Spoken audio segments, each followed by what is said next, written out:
My practice explores abstraction through color, gesture, and material. I'm interested in how applying paint can record movement and emotion, how each mark or brushstroke becomes a trace of energy left behind.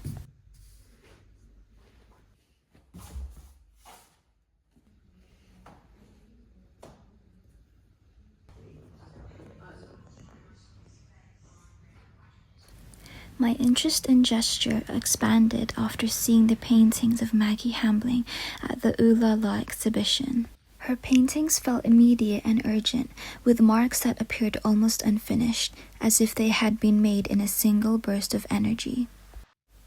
The painter Cecily Brown describes how Hambling captures the energy of fleeting moments through paint. Seeing this in person gave me confidence to leave my own marks more open, rather than trying to resolve or refine them too much.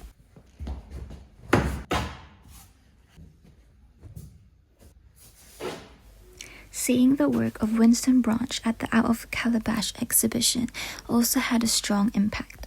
Up close, the surfaces of his paintings feel very active and physical. You could see shifts in pressure, repeated gestures, and layers building over time, which made the colors feel emotional and lived-in rather than purely decorative. Working at a large scale has also changed the way I paint. The size of the surface encourages me to move physically with the work, stepping back, reaching further, and allowing gesture to become looser and more instinctive. Rather than correcting every mark, I tried to let the paint behave in its own way. Drips, layers, and textures become part of the language of the painting.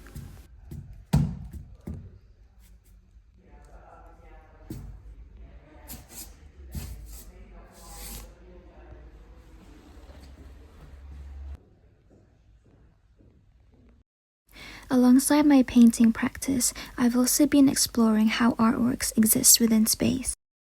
Thinking about layout made me more aware of how spatial decisions influence how viewers move through an exhibition and where their attention falls.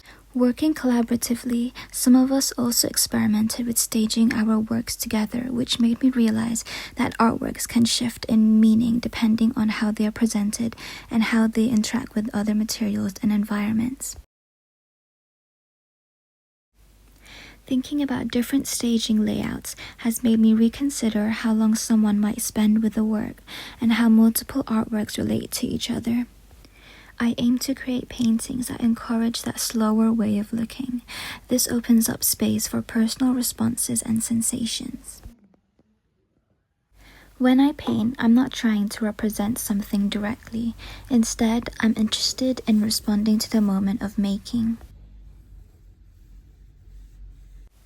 Each gesture becomes a reaction to the one before it, and the painting grows through instinct, movement, and feeling.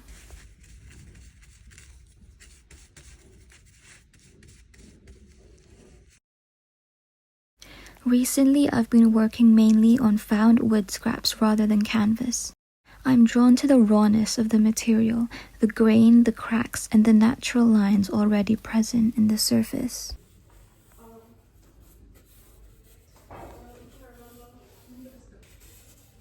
The wood carries its own texture and history, which becomes part of the painting. When paint is applied, the brush interacts with those ridges and patterns, making the marks feel more physical and unpredictable. Because of this, the process becomes a dialogue between the gesture of the paint and the surface itself.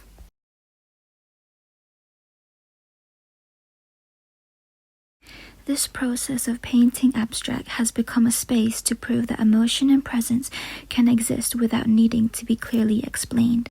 Paint can hold something that words may not. Each piece becomes a record of time and action, holding traces of the decisions, movements, and emotions that occurred during its making. Paint holds energy. It carries movement, emotion, and time within the surface of the work. For me, abstraction is a way of allowing those moments to remain, not as fixed images but as traces of feeling.